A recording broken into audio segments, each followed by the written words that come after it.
Welcome back to Coffee Yes. Talk. Grab your coffee. Join us for our talk today. Today we have a viewer question. This viewer was wanting to know, as you get older, it seems like it's easy to overpack. So we're going to give some retirement travel packing tips. Our tips to you of what we do. Because we don't spend a lot of time packing, actually. I am a list maker. So before the trip even begins, I just make a list. I have a list going, and then as things come to my mind, I might be cleaning the house or doing whatever, and it's like, oh, I got to remember to take that, so I'll go write that down. So that the day that I actually go to pack, I can go down the list and make sure I have everything. And that way you're not trying to think of everything all at the same time. So that's a big thing. And even as far as the things as you're leaving the house, turn down the heat. Make sure all the lights are off. All the doors are locked. I mean, I Very that's organized. just me. That's what I do. Yeah. So that's the number one thing, is to make a list. You can do it on your phone. It doesn't have to be pencil and paper. Yeah. But that will help you to see what you need. Another part of planning is you got to think about the weather. What's the weather going to be like where you are? Are you going to need shorts? Are you going to need dress clothes? What are you going to need? And you need to make sure that you know the size of the carry-on for an airplane. Yep. So Keith can show you. This is ours. And it's got the 4 wheels, which makes it incredibly easy to wheel through the airport. We don't take a lot, especially when we just go for a few days. Yeah. 4 or 5 days, we just do the carry-ons. Very rarely do we, check in a big luggage. That's the main thing, is you have to plan.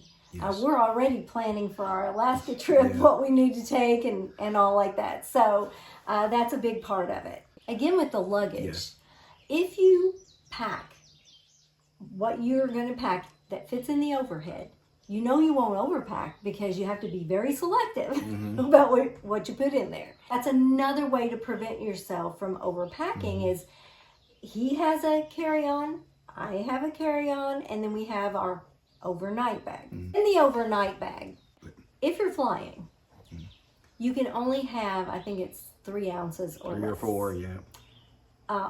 To carry on. And we don't like to check bags. I mean, we do if we have to, but we don't like to.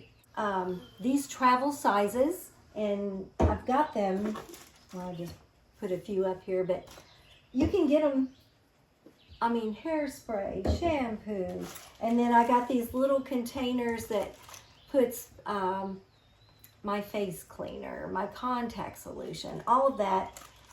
And what I do, this is my I have a carry-on suitcase, and then this is my overnight case. Well, in this overnight case, I have a mirror that I keep in here all the time.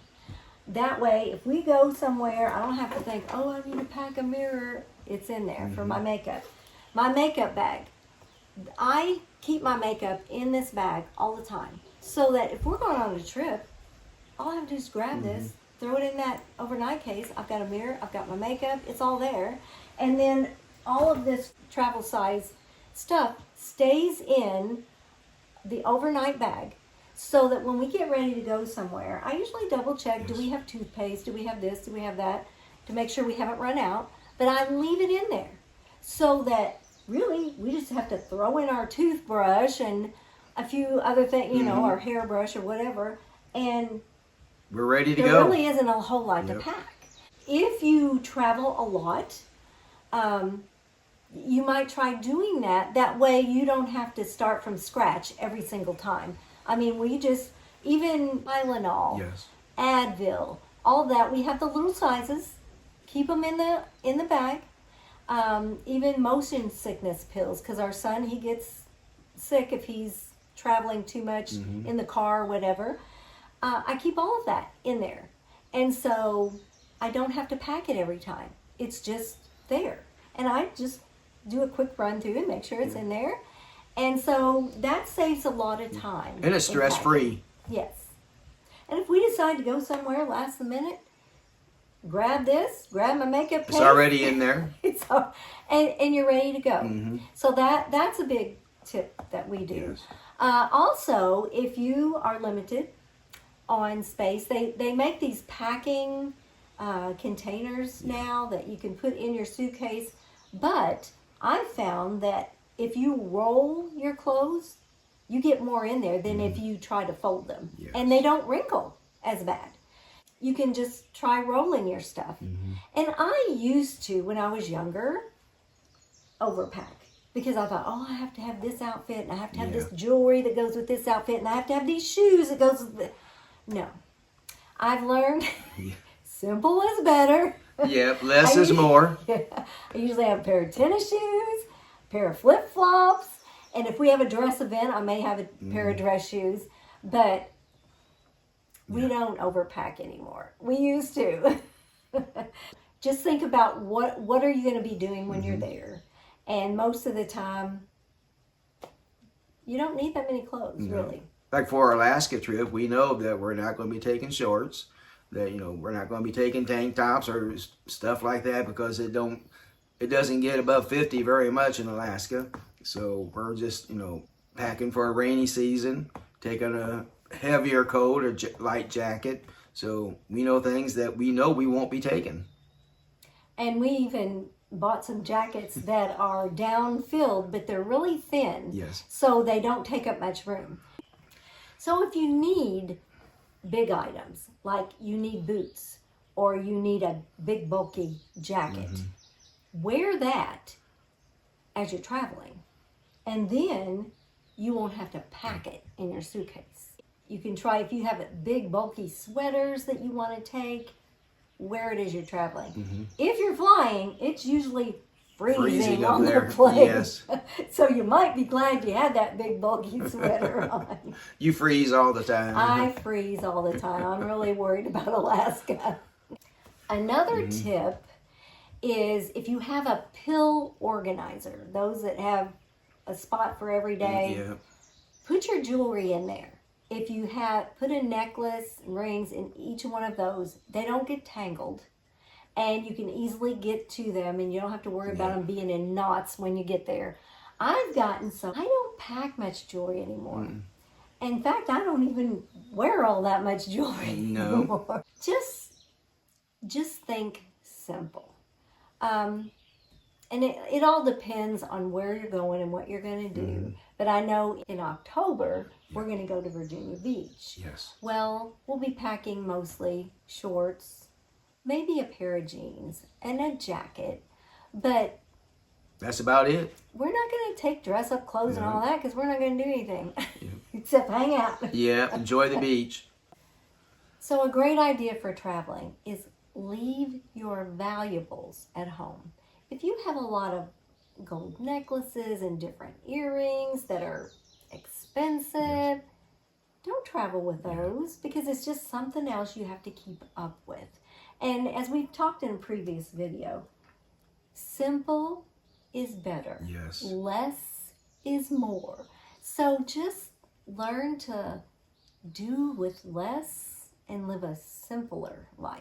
And that will save you a lot of headaches. Yeah, packing can be so stressful, or it can be unstressful. And it's basically what you put into it. Another tip is if you're going to be somewhere where you're going to swim or whatever, bring some of those plastic grocery bags. Throw those in your suitcase. Like if you go swimming and before you travel home, then you've got something to put that wet suit into, and it won't get everything else wet in your suitcase. It's always good to have some of those plastic bags, because you never know what you can use them for. So that's another tip that we use. Basically, the only tips we have really is to plan. Just start writing things down that you think that you need to take. And if it's possible, get stuff in these little travel sizes and then leave it in your overnight bag. And that way, you don't have to pack it every time. Yeah. It's there. You just go through it and make sure that you still have plenty of shampoo and toothpaste, and because they get the toothpaste and the little things. And that way you don't have to pack it every time. You just throw in your toothbrush and your hairbrush and you're good to go. Yeah, it only takes me about 20 minutes to pack. It don't take him long. I can start, at 9 o'clock in the morning. By 9:30, I'm done and ready to go. Don't stress it, because here's the thing. Wherever you're going, there's probably a Walmart nearby. Yep. So if you get somewhere and it's like, oh my gosh, I forgot that. Yep. You can always find a Walmart or dollar convenience store or something where you can go get whatever you need. Yep. So it's better to underpack, actually, and especially if you're going to go somewhere where you might want to buy a t-shirt or a sweatshirt as a souvenir from where you're going, then that's one less shirt you need to pack. Just think, okay, we'll probably do some souvenir shopping. I'll just pack 2 less shirts than what I think I'll need, and we'll be all good. Yep. So, and if you find out you don't have enough shorts, or you forgot to pack your swimsuit, there's always going to be somewhere where you can get one. So just don't stress about it. We've just kind of got it down to a science, because Keith's parents lived 6 hours north of us, and we would drive there fairly often. And so from packing and then from going on trips, it's like I've just learned how to keep things packed that I don't have to do over and over and over. And I've learned that I keep my makeup in this, just grab it and go. It just learn to simplify, I guess. Yep. If you're out there and you've got some really good packing tips, we want to hear them. We want to hear them. Yep. Let us know in the comments. We'll see you next time on Retired and Loving It. If you would like to see more of our videos, click the video that just popped up on your screen.